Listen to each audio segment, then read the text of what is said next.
सतयुग में एक व्यक्ति की उम्र 1 लाख वर्ष की। सतयुग के बाद त्रेता आया तो एक जीरो हट गया 10,000 वर्ष की। और त्रेता के बाद द्वापर आया तो एक जीरो और हट गया तो एक व्यक्ति की उम्र 1,000 वर्ष की। और द्वापर के बाद जैसे कलयुग आया तो एक जीरो फिर हट गया मित्रों। तो कितनी बची? 100 वर्ष की। पर 100 वर्ष कोई जीता है क्या? राजन 100 वर्ष में एक दिन का 24 घंटा होता है। 24 घंटे में 12 घंटे की रात्रि और 12 घंटे का दिन। तो 12 घंटे तो खर्राटे मार करके सोया और 12 घंटे में हाय हाय किया, ये काम किया, वो काम किया। भगवान का भजन करने का समय कहाँ है? 50 वर्ष तो सोने में निकल गए, अब बचे 50 वर्ष। तो बाल्यकाल सो जो भजन में नहीं लगता, भगवत प्रेम नहीं करता, भगवत चरणानुरागी नहीं बनता, तो बाल्यकाल तो निकल गया। बाल्यावस्था उदर भरण को सीख सिखा में माता पिता ने कहा चल बेटा स्कूल विद्या सीख, पढ़ाई कर। और पढ़ते पढ़ते जैसे 20 वर्ष आयो सो 20 वर्ष पूर्ण भये, 25 वर्ष में आयो सो माता पिता की धड़कन तेज है गई। अब घर में बढ़िया सी बहू आ जाए तो कितना सुंदर हो। सोई बालक का विवाह कर दिया और विवाह के बाद फिर नंबर लग गया कमाई करने का। अभी तक माता पिता के पैसे से ऐश कर रहा था, अब हाय हाय करने लग गया। विवाह हो गया, कहाँ से लाऊं, क्या करूं, कैसे करूं।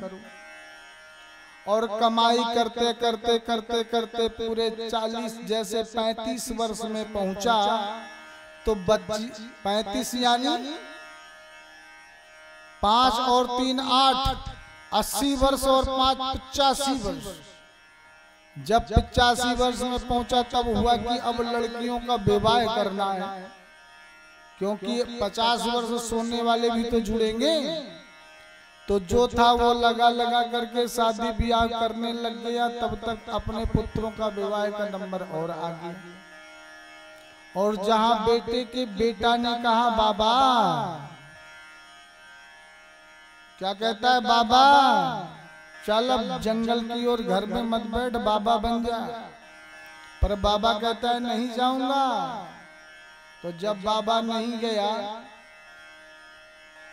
तो परिणाम क्या होना है? तो राजा स्वामी सुखदेव जी कहते हैं राजन, जल्दी मरने वाले को तो केवल एक ही काम करना चाहिए कि श्वास श्वास पर कृष्ण भजी, वृथा श्वास जन खोए, ना जाने आश्वास की आवन होए न होए।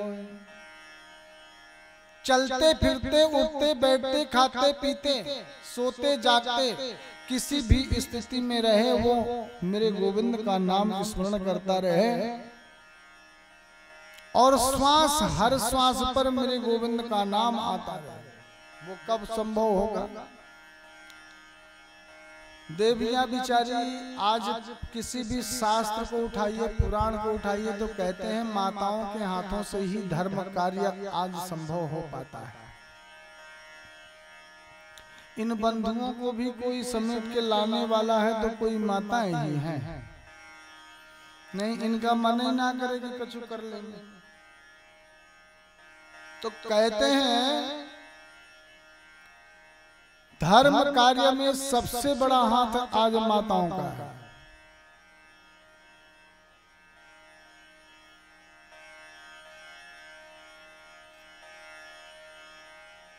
परंतु यदि माताएं ना चाहें तो ये बंधुओं का मन कहीं नहीं होगा, कभी नहीं हो सकता कि हम किसी धर्म के कार्य को करें। स्वामी सुखदेव जी कहते हैं राजन, सदा सर्वदा भगवत स्मरण करते रहना चाहिए। और राजन जब संसार में कुछ नहीं था, केवल एक था, वो क्या? नारायण, केवल मेरा गोविंद। और एक से अनेक होने का संकल्प मन में जगा। भगवान ने सोचा एक से अनेक होते तो कितना अच्छा लगता। सोई भगवान के नाभि से कमल का प्रागट हुआ और कमल में ब्रह्मा जी का प्रागट हो गया। वर्षों बीत गए, ब्रह्मा जी सोच रहे थे कहां से आया, क्यों आया। नीचे गए तो भी कुछ नहीं, ऊपर आए तो कुछ नहीं। तो आकाशवाणी हुई, स्पर्शे षोडशमेक विंशम निष्किंचनानां नृपयत धनम विदु। कमल के फूल से पानी टप टप हो रहा था। 16वां और 21वां वर्ण ता और पा, पानी टपक रहा था, टप टप टप टप टप। ब्रह्मा जी को कान में आवाज है कि तप करोगे तो मालूम पड़ेगा कि मैं कहां से आया। ब्रह्मा जी ने बड़ी उग्र तपस्या करी तो प्रभु का दर्शन हुआ, मेरे गोविंद का। भगवान ने कहा जाओ हम तुम्हें ब्रह्मा बनाते हैं, सृष्टि करो। ब्रह्मा जी ने कहा सरकार थोड़ी से धन होने में तो इतना बड़ा अभिमान हो जाता है कि साधु संत ब्राह्मणों को नमन प्रणाम करना लोग बंद कर देते हैं। कदाचित आपने मुझे ब्रह्मा बना दिया और मैं अहंकारी हो गया तो मेरा क्या होगा। भगवान ने कहा चिंता मत करो, तुम्हें अभिमान नहीं होगा, हमारी कृपा सदा सर्वदा बनी रहेगी। पर प्रभु एक बात बताइए, मैं सृष्टि कैसे करूंगा। भगवान ने कहा हम तुम्हें लो चतुश्लोकी भागवत देते हैं, इसकी शरणागति ले लो और सृष्टि करना का शुभारंभ करिए।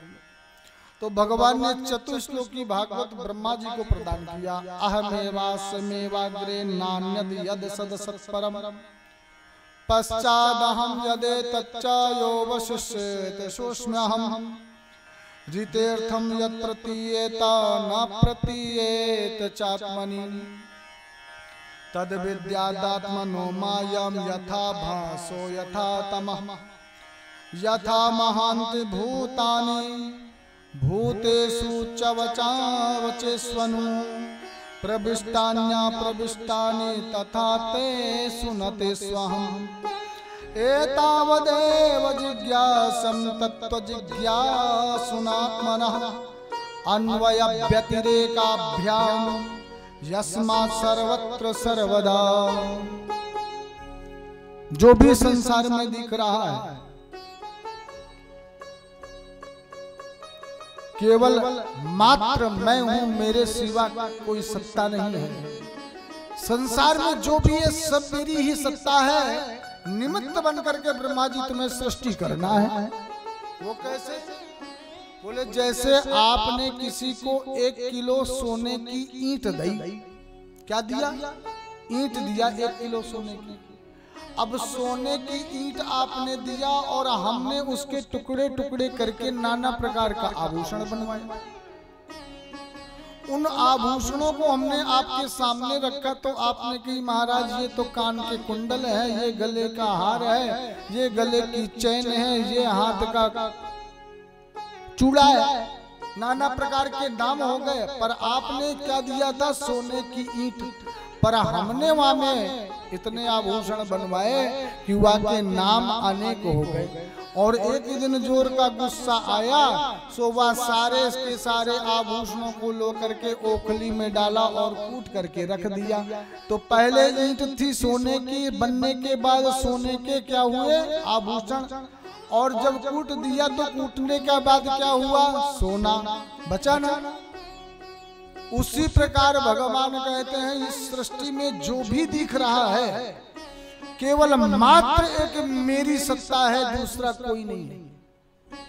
ईश्वर अंश जीव अविनाशी, मेरा ही अंश है। तो केवल मात्र व्यक्ति को ये जान लेना चाहिए कि जिस प्रकार मंदिर में बनी हुई मूर्ति से हम प्रेम करते हैं, उस मूर्ति को बनाने वाला हमारे जैसे का, प्रतिष्ठा करने वाला हमारे जैसे का, पूजने वाला हमारे जैसे का। तो भगवान कहते हैं मूर्ति पर प्रतिष्ठा, जिस प्रतिष्ठित मूर्ति पर तो भगवान देखते हैं। पर जिन मूर्तियों को मैंने स्वयं अपने हाथों से बनाया, चलती फिरती मूर्ति बनाया, खाती पीती मूर्ति बनाया, उनसे तो तुम द्वेष करते हो और मंदिर वाली मूर्ति से प्यार करते हो। वो कभी मेरा भक्त नहीं हो सकता। यदि मुझे पाना है तो पहले मेरी बनाई हुई जो ये जगत की मूर्तियां हैं, इनसे प्रेम करना सीखो, इनसे मोहब्बत करना सीखो, इनको दिल में लगाना सीखो, तो मैं अपने आप ही मिल जाऊंगा। प्रेम से बोलिए राधे। किसी संत ने कहा है, श्याम तेरी मोहब्बत ने, श्याम तेरी मोहब्बत ने सिखाई 3 बातें। श्याम तेरी मोहब्बत ने सिखाई 3 बातें, कभी रोना, कभी हंसना, कभी बेहोश हो जाना।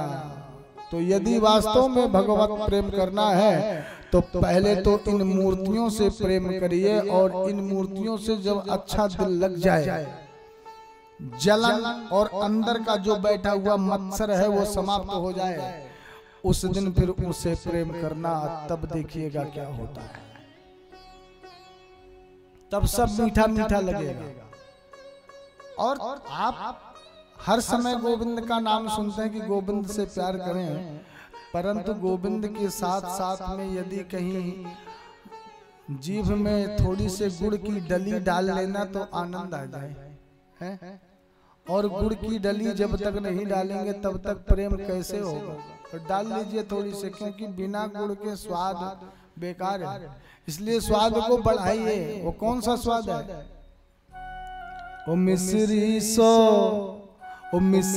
सो मीठो नाम हमारे,